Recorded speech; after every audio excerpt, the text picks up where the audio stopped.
Welcome back to the couch. It's always a pleasure when Kath Mazzella rings me and says, Fred, I'm coming on the couch. Not can I come on the couch. She says, I'm coming on the couch. And I say, all right, Kath, are you bringing all your models and samples of things? And she says, yes, I am. Very important. Gynaecological Awareness Day is coming up very soon. But she's going to be talking about that very soon. That's probably why all of this stuff's on my desk, but we'll show you that very soon. But with her is our own very special psychologist, Nisha. Seth, welcome back to you. Wonderful. Thank you, Fred. And, you know, on the show we promote a lot of great health awareness topics, and this one is really close to your heart, Kath. You were actually on our show 3 years ago talking about not just, you know, gynaecological issues, but also just the, I guess, lack of awareness perhaps as well that comes in this space. So, you know, today we're very happy to have you back on board. Thank you so much. We really, we love what you do, the way you promote, and it's been 30 years that Kath has actually been promoting, and it can be hard to advocate, can't it? Absolutely, because there's a lot of stigma and embarrassment around, and that's what we need to break down. And so to do that, we need to add a bit of humour to gynaecological health. But see, most people think it's reproductive health, and I see a division between reproductive and gynaecological health. So, talk to us about gynaecological health. What would you say that kind of entails? Well, gynaecological health is millions of women with polycystic ovaries, endometriosis, fibroids, prolapse, hysterectomies, menopause, and that is not about having babies. So I just think we need to have a new, fresh way of looking at gynaecological health and get used to the word. And from a psychological perspective, to actually normalise these conversations, quite often when we have a health scare, we kind of really fear having the conversation. Yes. Is that something that you've found in this space? Oh, absolutely, because 30 years ago I had vulval cancer and I turned to the women's organisations. It's like, you don't fit in here. And sorry. That's tough.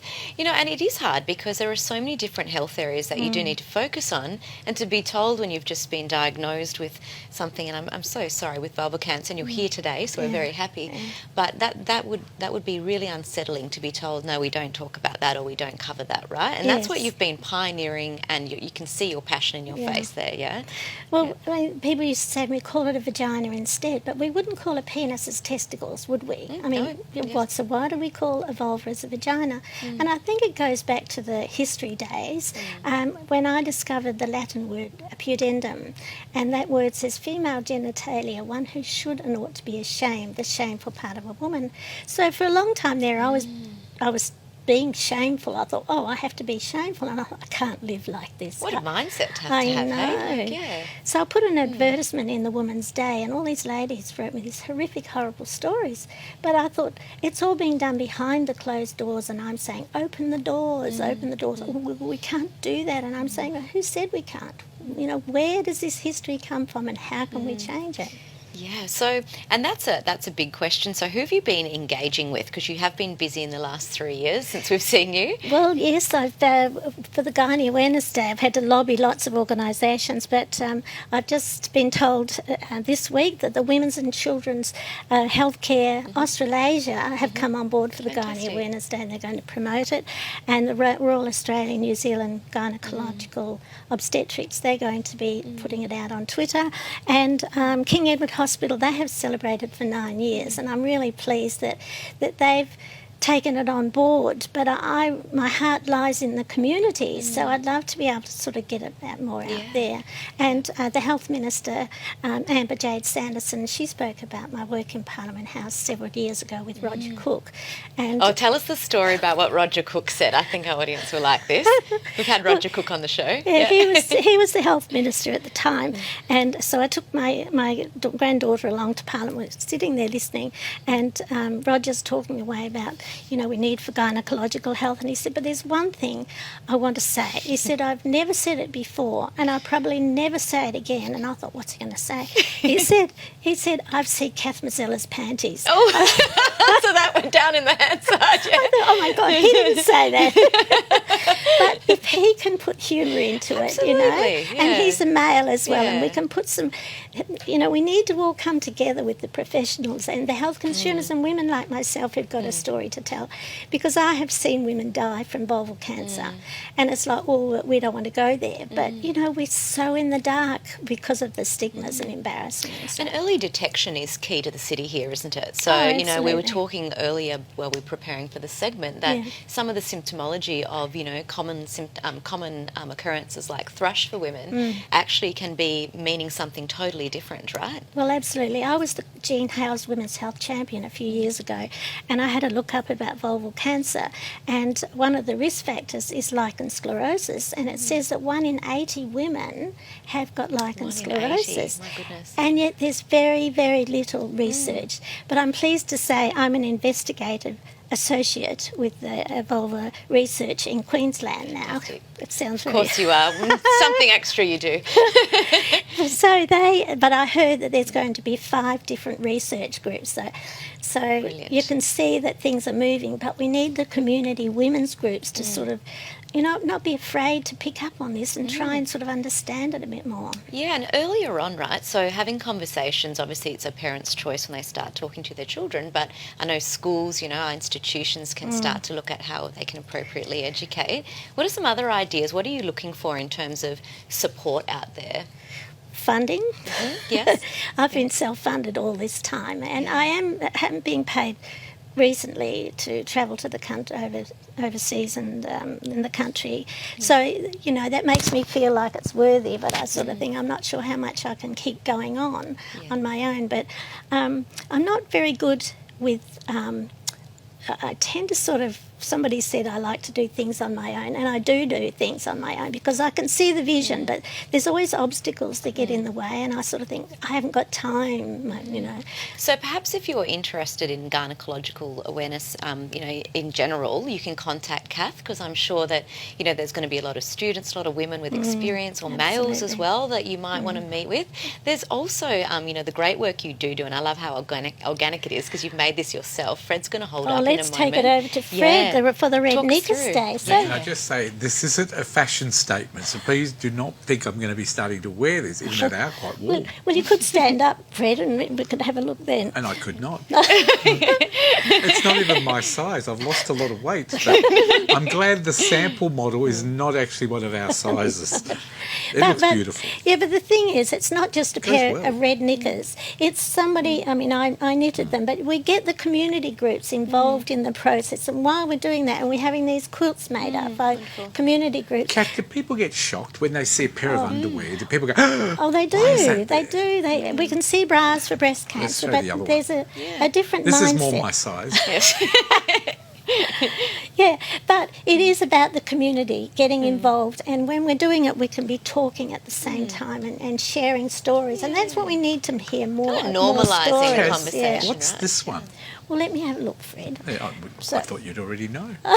You gave Well, it to me. I I had it in my personal belongings. we can take Sorry, it home. nothing to do with your stuff. I must have had it from last night. You can take it home if you like, Fred.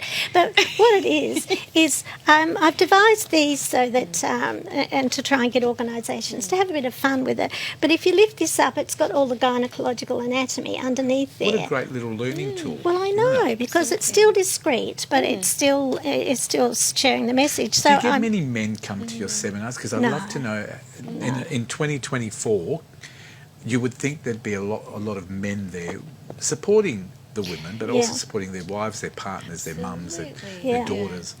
It is very important because I know, I mean, my husband had 5 bypasses 2 years after my operation because he had to pick up the pieces. Yeah. And, you know, I mean, the men are in the dark. They have no idea that this happens. So I just wish I could get some funding so we can have a mass of men and women to share this So information. important. People's Yeah. family circumstances are different now, right? There's they fathers bringing up girls. They don't, you know, so it's really important they're aware of these Well, you've got things. single dads now, Yes. as you say. Absolutely. I wonder how. Let's talk about our health department, health minister, the sponsorship they do. You would be a perfect fit because you are a one-person vehicle. You could do the whole lot for the health minister.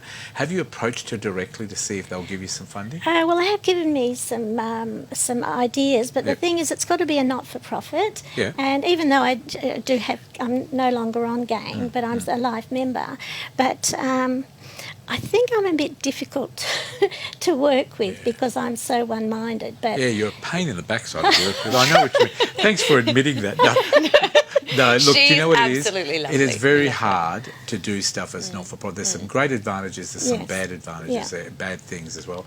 It is money. I would say if there's somebody out there like Gina Reinhardt or Twiggy or any of those mining companies, Rio Tinto out there, any of you that have a little bit of extra cash, Coles maybe, West Farmers, Telstra, what a perfect person to be associated with. Get in contact with her. We'll give you the website in a moment.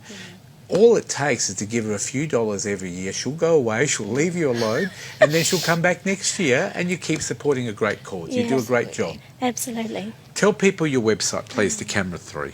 Camera 3, yes, it's kathmazzella.com is the website. You better repeat it again because I think they missed it. I spoke too fast. kathmazzella.com. Hang on, Gina Reinhardt's getting her pen. Yep, Gina, we'll wait for you. Gina's she's there now. Give it again.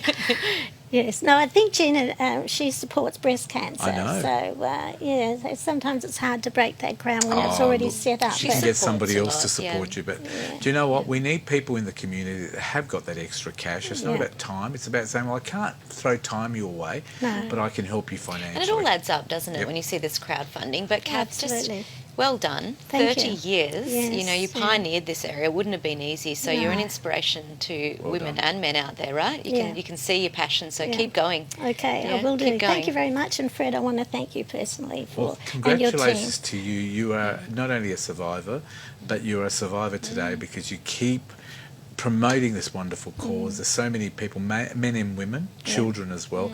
Everybody should be aware about this. It's not we're not talking about it anymore. It's too naughty. It's ridiculous. It's a real topic. We talk about so many other things. Let's talk about this real topic. It affects so many women and so many people generally. Thank you for being here. No, thank you. Can we all give her a round of applause in the studio? Thank you. 30 years, and I believe Gina Reinhardt's on the phone. And I've also got the number for Roger Cook in case you want to ring him again after all those years about your panties. Okay, I will. You might ask for them back now. Thank you very much. Thank you, Nisha. More of The Couch coming up right after this. Thank you for your company. I hope you're enjoying the show. Well done. Connect with The Couch online through Facebook, Instagram and YouTube.